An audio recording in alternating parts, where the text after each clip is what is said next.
hari ini adalah kurva pertumbuhan mikroba, kurva pertumbuhan mikroorganisme.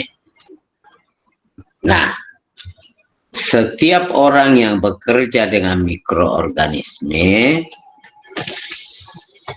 terlebih dahulu harus menentukan kurva pertumbuhan dari mikroorganisme yang digunakan.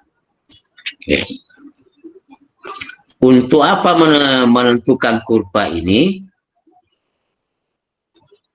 Untuk mengetahui pada waktu berapa sejak kita menanam mikroorganisme untuk melakukan panen atau untuk melakukan tes bioaktivitas. Ya. Jadi tidak langsung dilakukan tes, tidak langsung dilakukan panen sebelum menentukan kurva pertumbuhannya. Ya. Nah, ini kurva pertumbuhan adalah kurva yang menggambarkan 5 tahapan pertumbuhan mikroorganisme. 5 tahapan perkembangan mikroorganisme. Tahapan pertama. Nah, tahapan pertama ini yang paling kiri ini disebut fase lak. Fase lak. Ya. Jadi kalau kamu perhatikan fase lak ini hampir tidak ada pertumbuhan.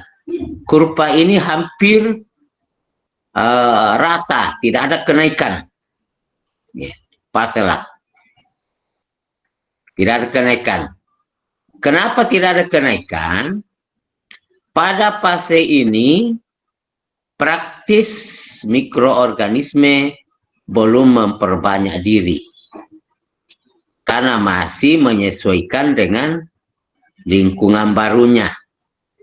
Ya, masih menyesuaikan dengan lingkungan barunya. Hampir tidak berkembang. Ini fase laknya. Kemudian yang kedua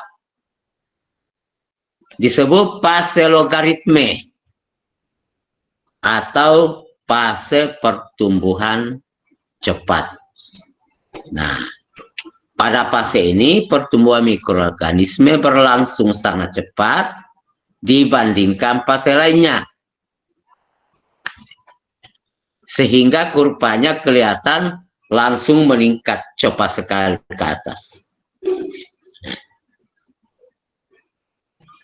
Nah, kalau kita lihat di gambar ini, fase logaritme atau di gambar ini disebut fase eksponensial.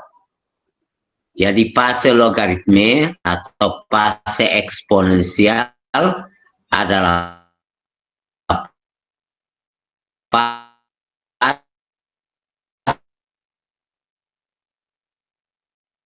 tajam sekali katanya. Ya. Fase eksponensial atau fase logaritma.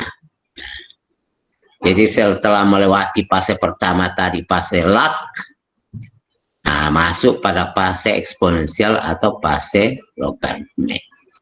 Nah, di sini pada fase logaritme ini hampir tidak ada sel yang mati. Nah, hampir tidak ada sel yang mengalami kematian. Nah, mengapa? Karena di sini kan pada waktu ini, pada waktu fase logaritma ini, jumlah gizi, jumlah makanan masih tersedia banyak, di samping mikroorganisme lagi segar-segarnya. Lagi segar-segar. Nah.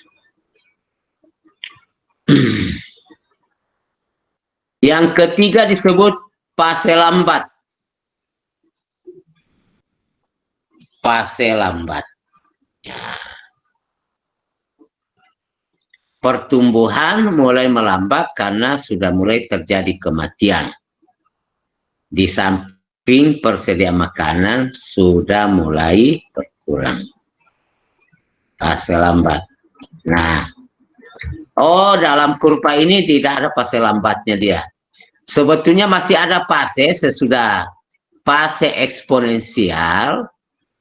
Sebelum masuk fase stasioner, ada disebut fase lambat di sini sedikit. Memang sangat sedikit. Sehingga karena ini gambar sambil dari internet.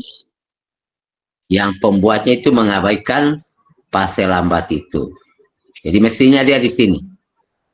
Sini. Sebelum masuk pada fase stasioner, ada sedikit di sini sebut fase lambat. Oke. Jadi pertumbuhan mikroba sudah mulai melambat karena sudah mulai terjadi, satu, sudah mulai terjadi pengurangan makanan, dua, sudah mulai juga terjadi kematian sel karena umurnya. Ya. Yang keempat, fase stasioner. Ya, stasioner artinya statis. Seakan-akan tidak ada lagi perkembangan, tidak ada lagi pertumbuhan. Sebetulnya pada saat fase stasioner ini, sebenarnya pada fase stasioner ini masih ada perkembangan, masih ada pembelahan sel. Tapi juga terjadi kematian. Statis, tidak ada kenaikan, tidak ada penurunan, karena jumlah kematian sama dengan jumlah pembelahan sel yang masih hidup.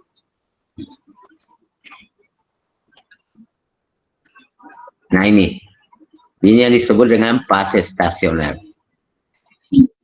Jumlah kematian sama dengan jumlah pembelahan sel yang masih hidup. Sehingga kelihatan tidak ada peningkatan, tidak ada penurunan. Fase stasioner. Ya. Jadi 1, 2, 3, 4. Nah, yang kelima.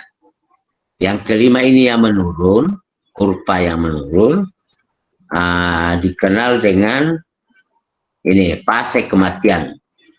Fase kematian hebat. Ya. Sebetulnya pada fase kelima ini fase kematian. Sebenarnya masih berlangsung pembelahan sel, tapi jumlah sel yang mati jauh lebih banyak dibandingkan dengan jumlah pembelahan sel yang masih hidup. Artinya pada fase kelima ini jumlah kematian jauh lebih banyak dibandingkan jumlah peningkatan sel, pembelahan sel yang masih hidup. Nah, apa yang menyebabkan pada fase 5 ini terjadi kematian yang luar biasa? Ya, satu, makanan sudah mulai berkurang. Ya, makanan mungkin sel-sel sudah sangat padat. Sel-sel sudah mulai padat sehingga terjadi kematian hebat. Yeah. Tapi bukan berarti pada fase 5 ini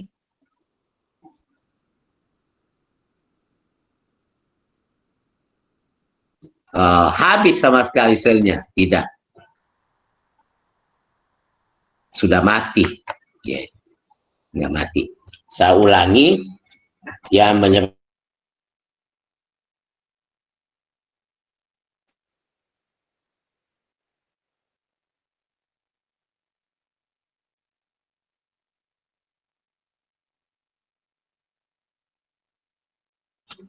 kemudian yang kedua, karena kepadatan, sudah terlalu padat. Ya.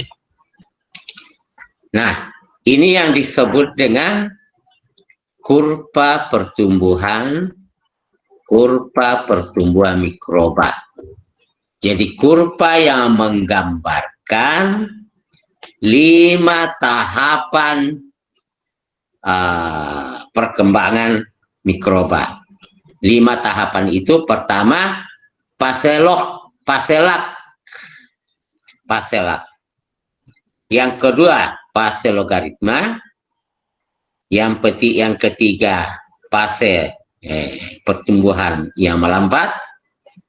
Yang keempat fase logaritma, mana tadi gambarnya. Nah ini, yang pertama fase lag, tidak ada perkembangan. Yang kedua fase logaritma atau fase eksponensial, perkembangan yang luar biasa cepatnya. Nah, ada di sini sedikit sebelum stasioner ada disebut fase lambat. Tapi yang membuat kurva ini rupanya diabaikan. Kemudian fase stasioner, yang terakhir fase kematian. Nah, ini fase kematian ini walaupun kelihatan ini drastis sekarang turun, drastis sekali turun, tapi bukan berarti satu saat mencapai nol. Lama sekali baru mencapai nol. Artinya tetap saja masih ada mikroba itu yang hidup selama masih ada median.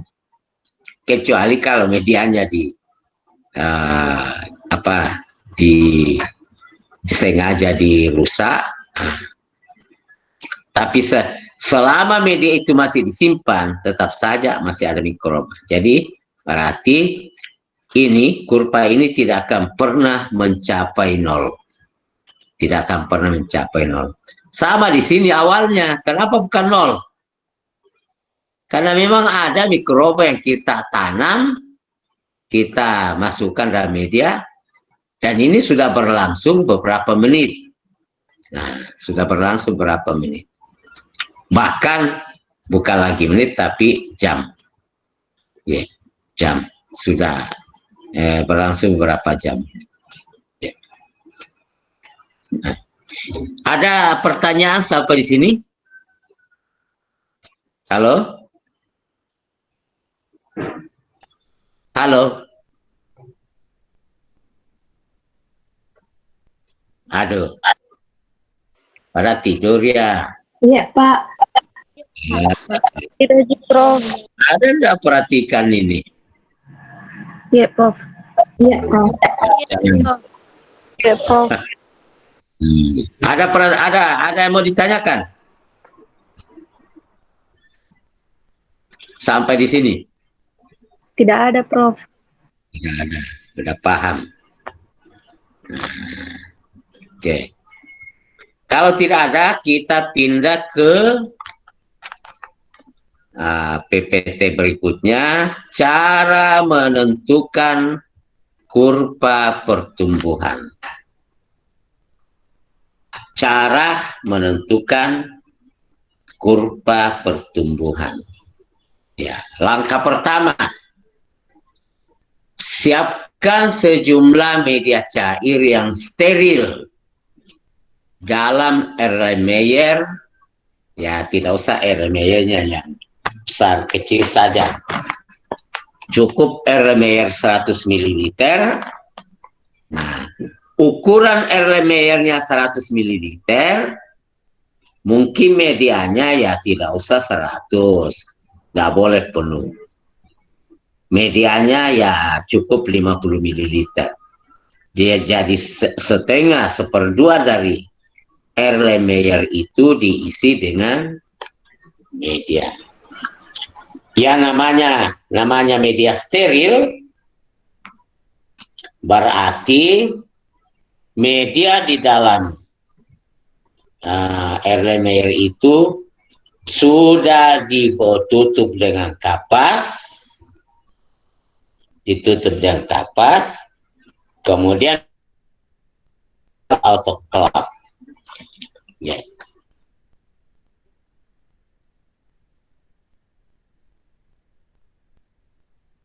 temperatur 110 derajat Celcius, tekanannya satu atmosfer berapa? Nah, selama beberapa menit. Nah, asumsi pada suhu tersebut, pada tekanan tersebut, asumsinya tidak ada lagi mikroba yang hidup. Jadi, media itu betul-betul sudah steril. Berapa banyak media, berapa banyak Erlenmeyer yang disiapkan? Nah, ini kalau penentuan kurva pertumbuhan itu harus banyak. Karena setiap tahapan tadi mulai dari fase lak, fase stasioner, fase lak, fase logaritma, fase lambat, fase stasioner, dan fase kematian itu mungkin berlangsung beberapa jam, bahkan berhari-hari. Nah, katakanlah fase laknya misalnya 12 jam. Nah, kalau kita melakukan pemeriksaan setiap selang 3 jam, berarti 12 bagi 3, 4 kali kita memeriksa. 4 kali kita memeriksa.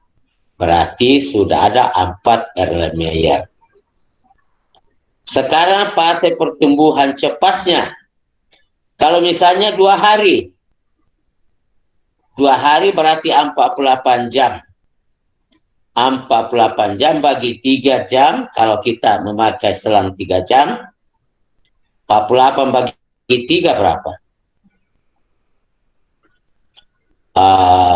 16 ya. 16 kali pengukuran. Berarti harus menyiapkan 16 Erlenmeyer pada tahap logaritma itu. Kalau tadi 4 di lag tambah logaritma 16 sudah 20 Erlenmeyer. Yeah. Fase lambat, ya katakanlah kalau misalnya fase lambat itu berlangsung 1 hari, 24 jam, 24 bagi 3, 8 jam. Yeah. 16 tambah 8, berapakah? 20 tambah 8, 28. 28 ya? Ya. Kalau stasionernya berlangsung misalnya 5 hari, kalau stasionernya berlangsung 5 hari, 5 kali 24 berapa? 120 jam. 120 jam. 120 jam bagi 3, 40 kali. 40 tambah 28. Jadi banyak. Nah, saya dulu ini waktu S2 saya kerja seperti ini. Saya dulu waktu S2 saya menentukan kurva pertumbuhan Saccharomyces dan Bacillus. Ya sampai kalau tidak salah 3 hari 3 malam bermalam di lab. Karena harus kita periksa setiap selang 3 jam. Ya. Jadi tidak bisa ditinggal, harus bermalam di lab. Nah, itu. Jadi harus disiapkan Erlenmeyer yang banyak, kemudian diisi dengan media. Ya. Tahap kedua, setelah penyiapan media tadi, berikutnya adalah kalau mikroba yang kita menggunakan itu berasal dari agar miring, maka harus dilakukan pengaktifan. Bagaimana caranya? Mikroba yang diambil dari agar miring dimasukkan dalam media cair. Kemudian inkubasi, ya amannya 24 jam. Jadi dimasukkan sekarang, besok dipakai. besok dipakai. Jadi tahap kedua mengaktifkan mikroba. Bagaimana cara mengaktifkan? Ambil mikroba dari agar miring, masukkan dalam media cair. Nah, bagaimana cara mengambilnya? Gunakan kawat oase. Jadi ujung dari kawat oase itu dipijarkan dulu caranya. Jadi kan harus disterikan ini kawat oase. Bagaimana caranya mensterilkan? Dipijarkan dulu, dibakar sampai memijar merah, kemudian masukkan dalam tabung reaksi yang berisi mikroba. Karena ini kawat yang kita masukkan dalam reaksi kan lagi panas, lagi membara, maka caranya mendinginkan, dimasukkan dalam media, tenggelamkan dalam media. Pak sudah dingin, baru sentuhkan pada koloni yang ada dalam media. Sentuhkan, keluarkan secara steril, buka Erlenmeyer yang berisi media cair, lalu masukkan, sentuhkan. Yang penting sudah sentuhkan, sudah masuk itu. Apalagi kalau digoyang-goyang di dalam. Nah, inkubasi 12 sampai 24 jam. Ya. Setelah 12 sampai 24 jam, kita beranggapan bahwa mikroba kita itu sudah aktif. Nah, barulah yang ketiga,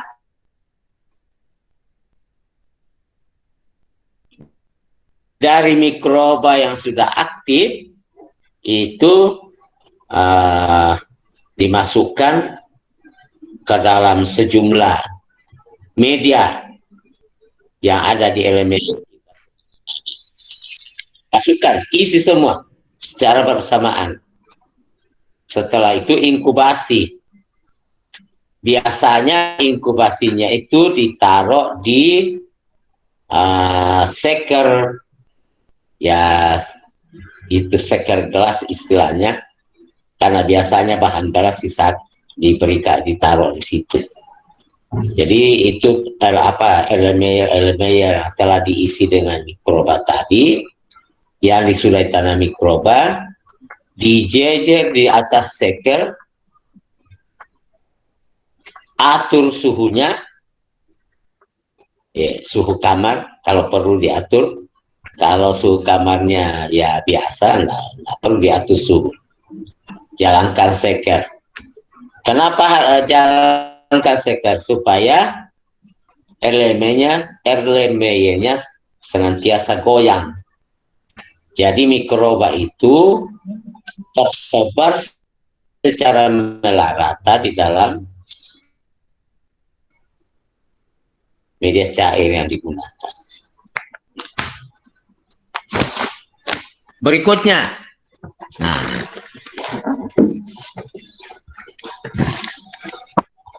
yang keempat, setiap selang 3 jam,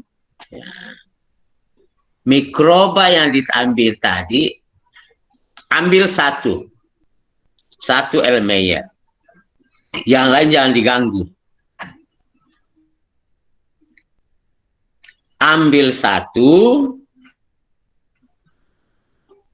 dari sana diambil 1 mililiter, diambil 1 mililiter dari mikroba yang telah diaktifkan tadi. Kemudian masukkan dalam 100 mililiter Aquadex yang steril. Aquadex yang steril. Jadi disterilkan dulu. Kenapa harus sterilkan? Kalau tidak disterilkan, nanti ada mikroba di dalam yang mengganggu. Jadi disterilkan dulu Aquadexnya, baru digunakan. Jadi ambil gelas ukur atau Erlenmeyer, nggak usah terlalu teliti lah. Ambil Erlenmeyer 100 ml, isi aqua, kemudian masukkan mikroba yang diambil dari Erlenmeyer tadi yang telah diinkubasi. 1 liter masukkan, ya anggaplah 100 ml. 100 ml tambah 1 ml, anggaplah masih 100 ml. Itu dikocok. Tutup elemennya, kocok supaya mikroba itu merata di dalam. Yeah. Pengenceran 100 ini masih terlalu padat. Masih terlalu padat.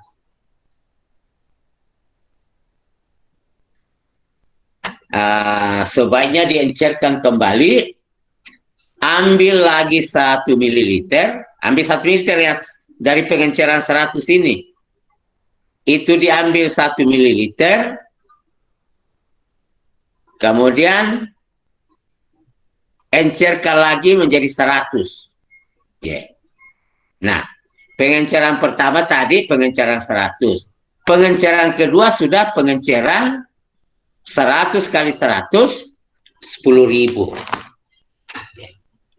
Pengenceran 10.000. Nah, berdasarkan pengalaman saya bekerja terlalu padat. Masih terlalu padat. Jadi sebaiknya lakukan pengenceran 1 juta. 1 juta kali. Caranya gimana? Ambil 1 ml dari pengenceran 10.000, encerkan lagi menjadi 100 ml. Nah, pengenceran ketiga ini sudah pengenceran 1 juta kali. Yeah. Nah, dari pengenceran 1 juta kali, nah, di sini ada 2 cara menentukan jumlah selnya. Cara pertama menggunakan mikroskop. Cara pertama menggunakan mikroskop. Ya. Gimana caranya? Teteskan, ambil kaca objek, taruh 1 tetes yang pengenceran 1 juta tadi, tutup dengan gelas penutup, lalu periksa di bawah mikroskop. Maaf, kaca objek yang berskala. Di biologi itu ada kaca objek yang di tengah-tengahnya ada semacam sumur yang agak dalam, dibagi-bagi. Ya biasanya pembagiannya ke arah kanan, ya, atau ke bagian yang memanjang 8 kali 8 kotak, ke bagian yang tidak memanjang itu 4 kotak. Jadi jumlah kotaknya 4 kali 8. 4 kali 8 berapa?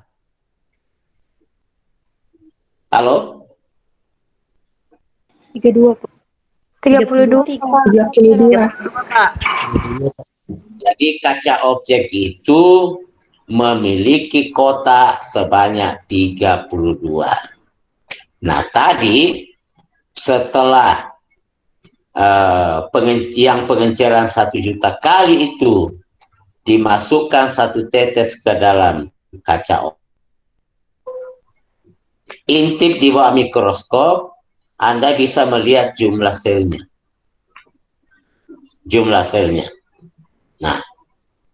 Nah, di dalam mikroskop kan tidak mungkin 32 kotak itu muncul semua. Tidak mungkin muncul semua. Yeah. Jadi paling hanya beberapa yang muncul. Nah, hitunglah dari 32 kota itu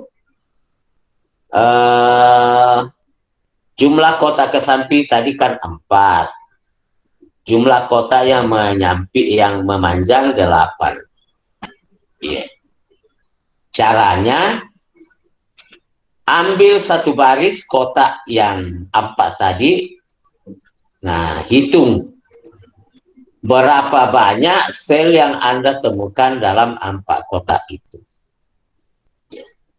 Katakanlah dalam 4 kota Anda menemukan jumlah sel 10,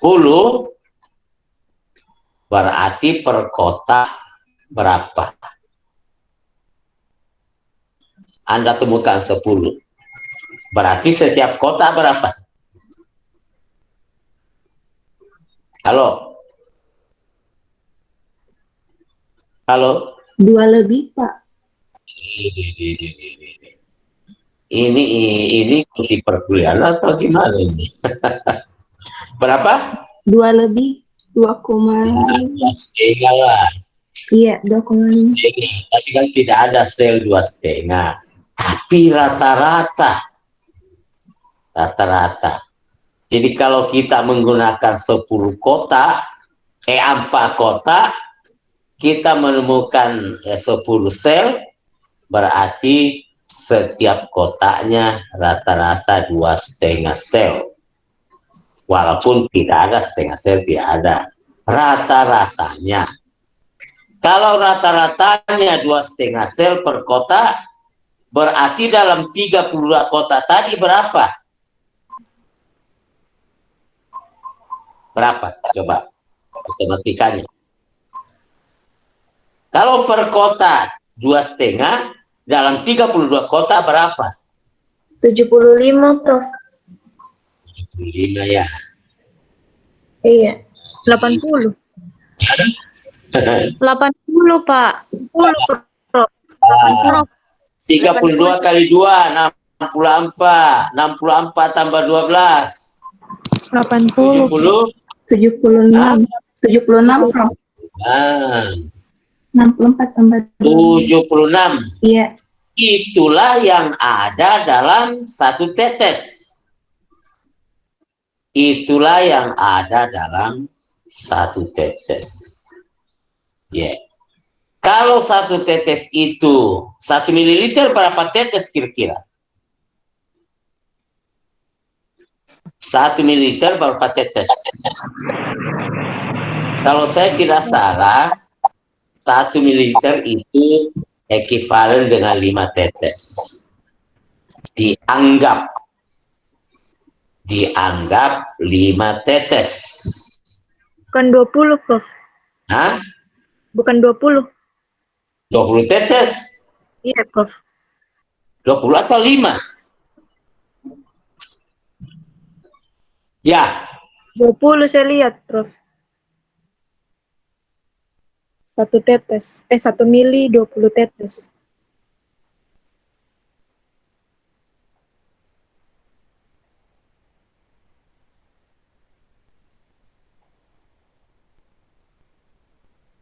Satu tetes 1 mili ya.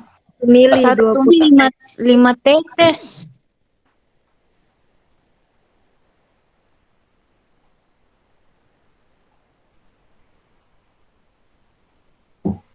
berarti dalam 1 mili ya kali 20 berapa? 1520. Ya. Begitu kan? Kalau memang 1 mili 20 tetes, dalam 1 tetes ada 76, berarti dalam 1 mili 76 kali 20. 1.500. 20. Iya. 1520. Kalau dalam 1 mili 1520, dalam 100 mili berapa? 152.000. 1520 kali 100. 152 juta atau coba hitung Bapak? 52.000. 152.000. 152.000 tadi yang 1 mili, sekarang dalam itu kan 1 mili, itu 1 mili kan apa yang 1 tetes tadi kan diambil dari 100 mililiter kan, yang pengenceran 1 juta. Paham? Iya, Prof. Ah, 1 tetes. Sedangkan 1 tetes itu hanya 1/20 mili. Berarti kalau dalam 1 tetes 76, berarti dalam 1 mili 76 dikali 20. 1.520. 1.520. Sekarang yang 1 mili ini kan berasal dari 100 mili tadi. Berarti kalau dalam 1 mili 1.520, berarti dalam 100 mililiter berapa? Kali 100 Mi, tambah 02. Berarti 152.000. 152.000. 1.520.000. Begitu toh? Iya, Prof. 1.520.000 ini berasal dari 1 mililiter yang pengenceran 10.000. 1 mililiter dari pengenceran 10.000. Nah sekarang yang ada dalam pengenceran 10.000 berapa? Kali 100 lagi. Toh? Berapa itu? Berapa nih? Berapa juta nih? 152 Sudah 15 juta, 15 juta nih. 15 juta 200.000. Ingat, yang 15 juta 200.000 ini berasal dari pengenceran 10.000. Yang ini berasal dari 1 mililiter pengenceran 100. Berarti kalau yang ada dalam pengenceran 100 berapa? Kali 100 lagi. Kali 100 lagi. Ya. Itu setelah kali 100, itu yang ada dalam pengenceran 100. Nah sekarang dari induknya yang kita pelihara selama 3 jam, berapa Mi itu? Bisa kamu hitung kan? Bisa? Halo? Halo? Prof. Kenapa rasa tujuh suara ini ku dengar?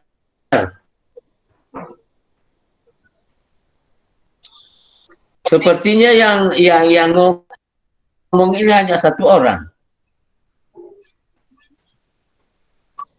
Iya, Halo? Prof.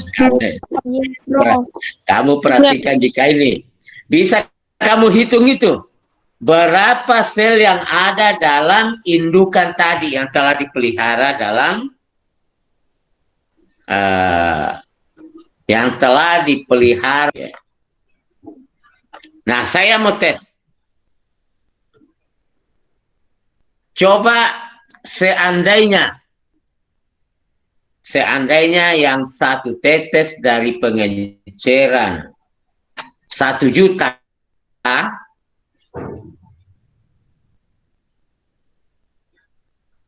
pengenceran 1 juta, 1 tetes dimasukkan dalam kaca objek yang berskala, ternyata ditemukan jumlah sel per kotak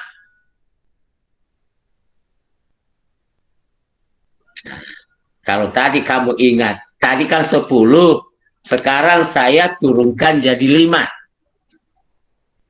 Halo, paham? Iya, Prof. Halo? Iya, Nah, jadi dalam 10 kotak hanya ditemukan 5. Berarti ada kotak yang kosong. Ya. Hanya ada 5 kotak yang berisi. Berarti rata-rata per kotak berapa? 0,5. 0,5. Rata-rata per kotak 0,5. Berarti jumlah sel dalam seluruh kotak, karena ada 35 tadi, 0,5, 32 ya, 32. 0,5 kali 32 berapa? 16. 16. 16 ini berasal dari 1 mililiter. Bukan. 1 juta. 16 ini berasal dari 1 tetes. Kan begitu toh? Iya, Pak. Iya. Batik gitu. Sekarang hitung, tidak usah sampai indukan, sampai pengenceran 100 ml. Ya. Sampai pada pengenceran 100 ml. Saya tunggu jam berapa sekarang? 11.09. 11.09. 15 menit Anda hitung. 15 menit. Berarti 11.24. Ya. Silakan dihitung. Berapa sel yang Anda temukan pada pengenceran sampai pengenceran 100. Sebenarnya bisa juga kamu hitung berapa diindukan. Ya. Silakan.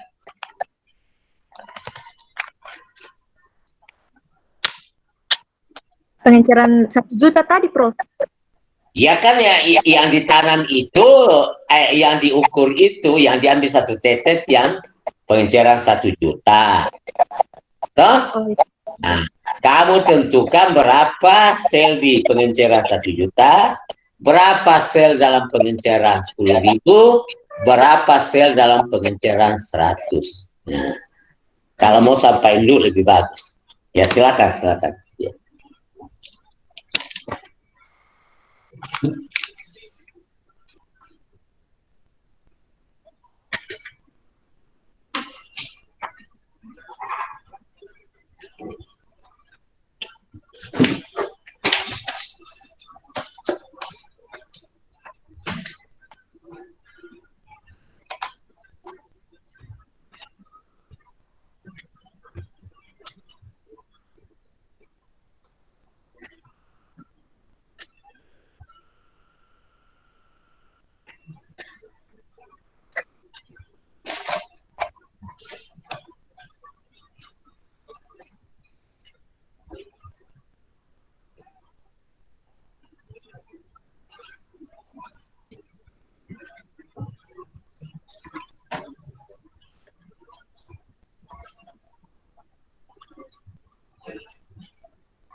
Halo, ada yang sudah dapat pada pengenciran 10.000? Sudah, Prof.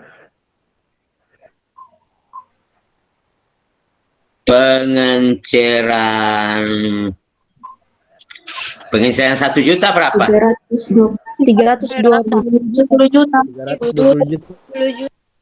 320 itu dalam 1 mili. 320 juta, Prof. 320 juta. 320 Juta. 320 juta. dari mana 320 juta?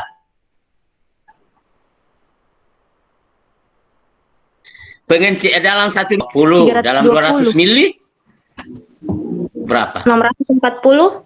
664.000. 320 kali 200, 64.000. 64.000. 64.000. 100 mili pengenceran 1 juta. Nah, atau itu berasal dari 1 mililiter pengenceran 10.000, kan?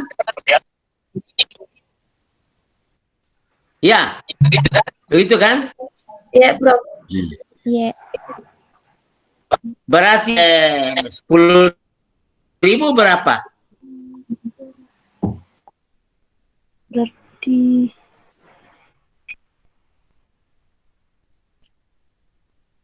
6.400.000. Hah? Oh, tunggu dulu. Kenapa dikali 200 tadi? Kali 100 jadi. Iya, Prof. 30. Ya, 100 kali 320. 32. Ya, tidak. Saya yang salah. Maaf. Saya yang salah. Iya, Pak. Jadi pada pengenceran 1 juta, 320 kali 100. Berarti 32.000 ya. Iya. Ya, Prof. Oke, saya salah ya. Nah, 330 apa? 32.000. 32.000 ini berasal dari 1 mililiter dalam pengenceran 10.000. 10.000. Iya. Nah, Ya. berarti dalam pengenceran dalam 100 mililiter pengenceran 10.000 itu berapa? 3.200.000. 200. 3.200.000. Ya. Ya, Ya. ya toh? 3.200.000. Iya. Iya, Prof. Nah, dalam pengenceran 100 berapa? Dalam pengenceran 100. Artinya pengenceran pertama ini. Ya, 320 juta. 320 juta. Dalam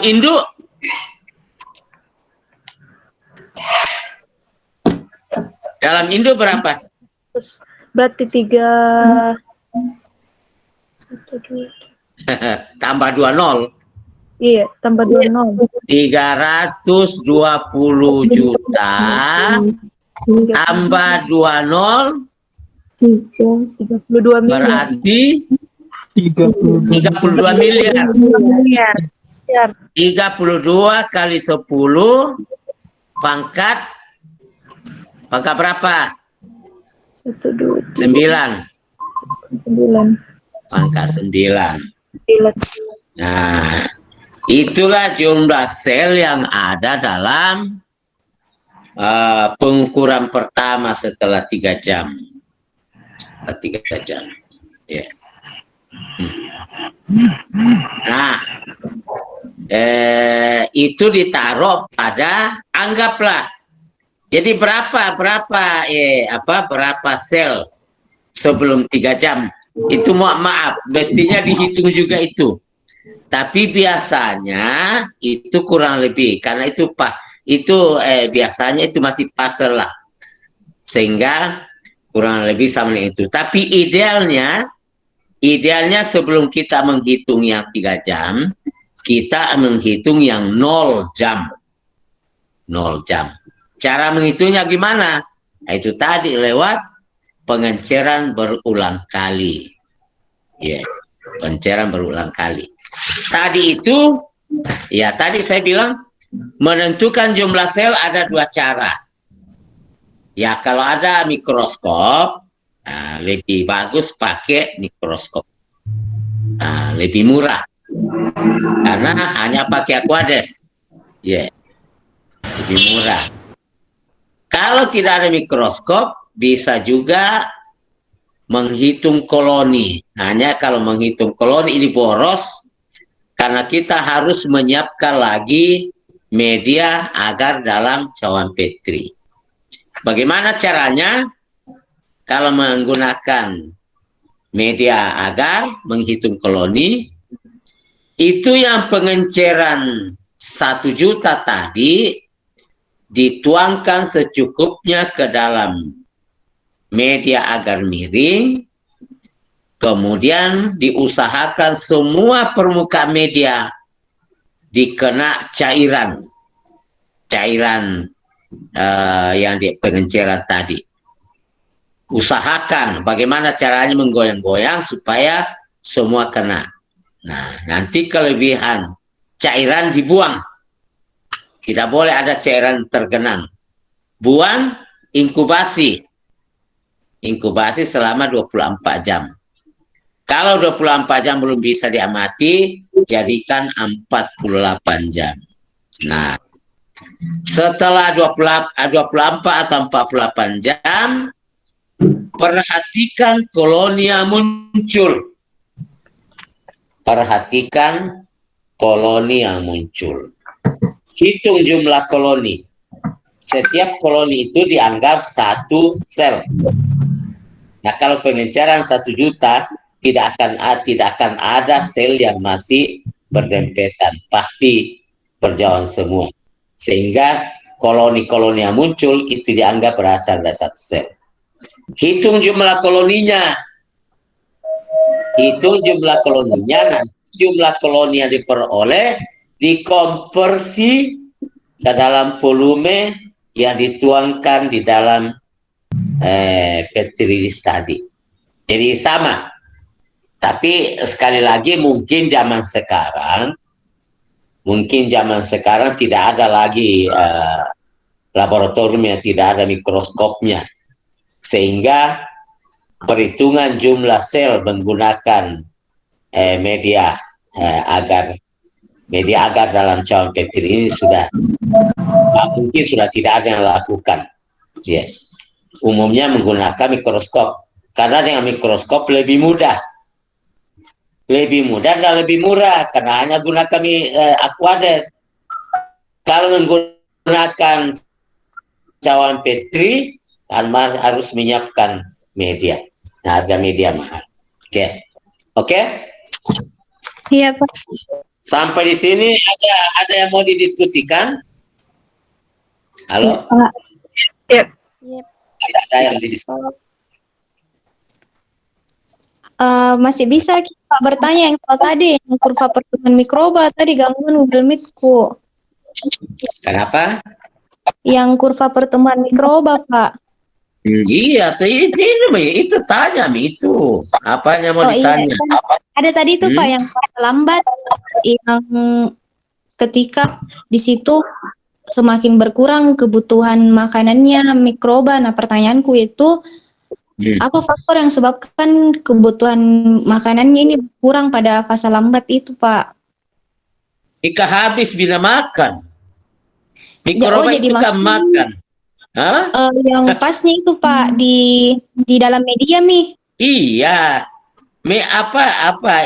Gizi yang ada dalam media sudah mulai berkurang. Sudah habis dikonsumsi oleh sel itu sendiri. Ya kan? Iya Pak. Apa bedanya kalau kita sudah panen, baru panen banyak padi. Tapi ini padi kan setiap saat ditumbuh, dimasak, lama kelamaan makin habis.